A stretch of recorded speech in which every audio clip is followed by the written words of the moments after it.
UDF-ന്റെയും LDF-ന്റെയും പ്രകടന പത്രികകൾ പുറത്തു വന്നിരിക്കുന്നു. നമ്മൾ പരിശോധിക്കുകയാണ് അതിന്റെ വിശദാംശങ്ങളിലേക്ക്. ആദ്യം UDF-ലേക്കാണ്. ക്ഷേമ പെൻഷൻ 3000 രൂപയാക്കും.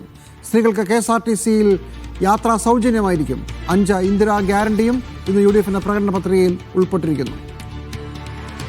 കിടപ്പ് രോഗികൾക്ക് പ്രത്യേക സഹായവും പാലിയേറ്റീവ് കെയറിന് പ്രത്യേക പദ്ധതിയുമുണ്ട്. ഇന്ദിരാ ക്യാൻറ്റീനുകൾ വ്യാപകമാക്കുമെന്ന് പറയുന്നു. ആശാ വർക്കർമാർക്ക് ഒരു മാസത്തെ ശമ്പളം 21,000 രൂപയാക്കും. ആശുപത്രി രോഗികൾക്ക് ബെഡ് അവകാശമായിരിക്കും. ഒന്നും രോഗികളെ നിലത്ത് കിടത്തില്ല എന്നും ഒരു വലിയ പ്രഖ്യാപനം കൂടി വരികയാണ്. സ്പെഷ്യൽ സ്കൂളുകൾക്ക് എയ്ഡഡ് പദവി നൽകുമെന്നുള്ളതാണ് മറ്റൊരു പ്രധാനപ്പെട്ട പ്രഖ്യാപനം.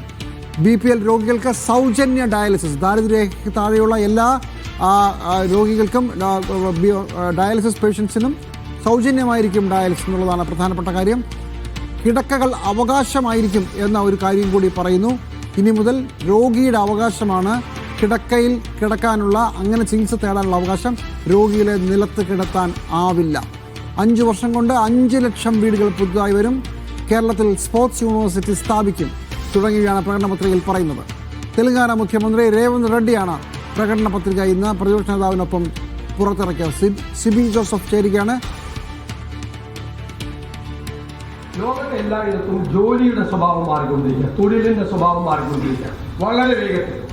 അപ്പോൾ നമ്മുടെ എല്ലാ കോഴ്സുകളും തന്നെ ഔട്ട്ഡേറ്റഡായി മാറിയിരിക്കുക. അപ്പോൾ നമ്മൾ ചെയ്യാൻ പോകുന്നത് അന്താരാഷ്ട്ര തൊഴിൽ മാർക്കറ്റിലെ ജോലിയുടെ സ്വഭാവം നിരീക്ഷിക്കുന്നതിന് വേണ്ടിയിട്ടുള്ള ഒരു ഗ്ലോബൽ ജോബ് വാച്ച് ടവർ ഉണ്ടാക്കും. ഇന്ത്യക്കകത്തും പുറത്തുമുള്ള മലയാളികളായ എക്സ്പേർട്ടുകളെ വെച്ചുകൊണ്ടുള്ള വിവിധ സെക്ടറുകളിലുണ്ടാകും. നവ ആശ്രയ ആരംഭിക്കും. ഏറ്റവും ദാരിദ്ര്യം അനുഭവിക്കുന്നവരെ കണ്ടെത്തി അത് പരിഹരിക്കാനുള്ള ശ്രമമാണ്. വിശപ്പ് രഹിത കേരളം ഉറപ്പാക്കാൻ കൊച്ചിൻ കോർപ്പറേഷൻ ഉണ്ടാക്കിയതുപോലുള്ള മോഡൽ ഇന്ദിരാ ക്യാൻറ്റീൻ അർഹരായ പ്രത്യേക മേഖലയിൽ അർഹരായ ആളുകൾക്ക് ഓരോ സമയത്തും പ്രത്യേകമായ സൗജന്യ റേഷൻ. നമുക്ക് യുവശക്തി നാടിൻ സമ്പത്ത്. യുവാക്കൾക്ക് പദ്ധതി വിഹിതത്തിന്റെ 5% മാറ്റിവെച്ച് യുവാക്കൾക്ക് കുടുംബശ്രീ മോഡൽ യുവശ്രീ സംഘങ്ങൾ ഉണ്ടാകും. ഭിന്നശേഷിക്കാർക്ക് സാമൂഹ്യ സുരക്ഷാ പെൻഷന്റെ 25% കൂടുതൽ തുക കൊടുക്കും.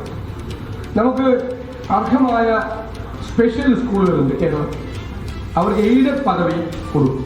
എയ്ഡഡ് പദവി, കാരണം ഭിന്നശേഷിക്കാരെ പഠിപ്പിക്കുന്ന സ്കൂളുകൾ അവർ വലിയ പ്രയാസങ്ങൾ നേരിടുകയാണ്. അവർക്ക് സ്കൂളുകൾക്ക് എയ്ഡഡ് പദവി നേരിടും. പിന്നെ ആശാ വർക്കർമാരുടെ ദിവസവേതനം കുറഞ്ഞത് 700 രൂപ. അംഗൻവാടി ജീവനക്കാർ, ആശാ വർക്കേഴ്സ്, സ്കൂൾ പാചക തൊഴിലാളികൾ അടക്കമുള്ള സ്കീം തൊഴിലാളികളുടെ വേതനം പരിഷ്കരിക്കും. ആനുകൂല്യങ്ങൾ ലഭ്യമാക്കാൻ നടപടി വേഗത്തിൽ സ്വീകരിക്കും. പിന്നെ പ്രത്യേക കാർഷിക ബജറ്റ് അവതരിപ്പിച്ചാണ്. ബജറ്റിന്റെ കൂടെ സ്പെഷ്യലായിട്ടുള്ളൊരു കാർഷിക ബജറ്റ് കർഷകരുടെ പ്രശ്നങ്ങൾ അഡ്രസ് ചെയ്യുന്നത്. റബ്ബറിന് 300 രൂപ താങ്ങുവിലയാണ്. സിയാൽ മോഡൽ റബ്ബർ കമ്പനികൾ ആരംഭിക്കും. അതുപോലെ കാർഷിക വിളകളുടെ താങ്ങുവില നിശ്ചയിച്ച സ്വാമിനാഥൻ കമ്മീഷൻ. സിബി ചേരുകയാണ് നമ്മളൊപ്പം. സിബി, പ്രകടന പത്രികയിലെ പ്രധാനപ്പെട്ട പ്രഖ്യാപനങ്ങളോട് നമ്മൾ കടന്നു പോകുമ്പോൾ രോഗികൾക്ക് ആശുപത്രി കിടക്ക അവകാശമാണെന്ന് പറയുന്നു. അതോടൊപ്പം ഇപ്പോൾ പറഞ്ഞതാണ് പ്രതിപക്ഷ നേതാവ്, അതിൽ പ്രധാനപ്പെട്ട കാര്യം നമ്മളിപ്പോൾ കേൾപ്പിച്ചതാണ്, ഒരു ബജറ്റ് കാർഷിക മേഖലയ്ക്ക് വേണ്ടി പ്രത്യേകം അവതരിപ്പിക്കും എന്നത്. അങ്ങനെ കാർഷിക മേഖലയെ പ്രത്യേകമായ ഒരു കരുതൽ കൂടി UDF-ന്റെ ഭാഗത്തുനിന്നുണ്ടാകുമെന്ന് പറയുന്നു. ഇതിൻ്റെയും മറ്റ് പ്രധാനപ്പെട്ട കാര്യങ്ങളുടെയും വിശദാംശങ്ങൾ സിബി.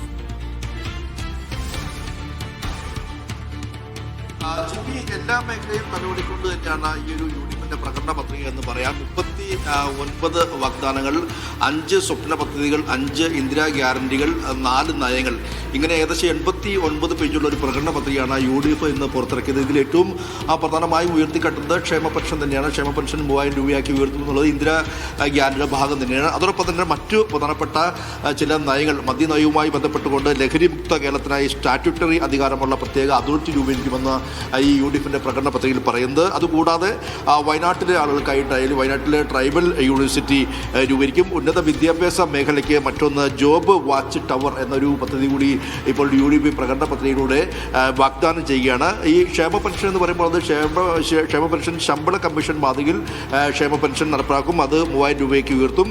മറ്റൊന്ന് വിശപ്പ് രഹിത കേരളമാണ്.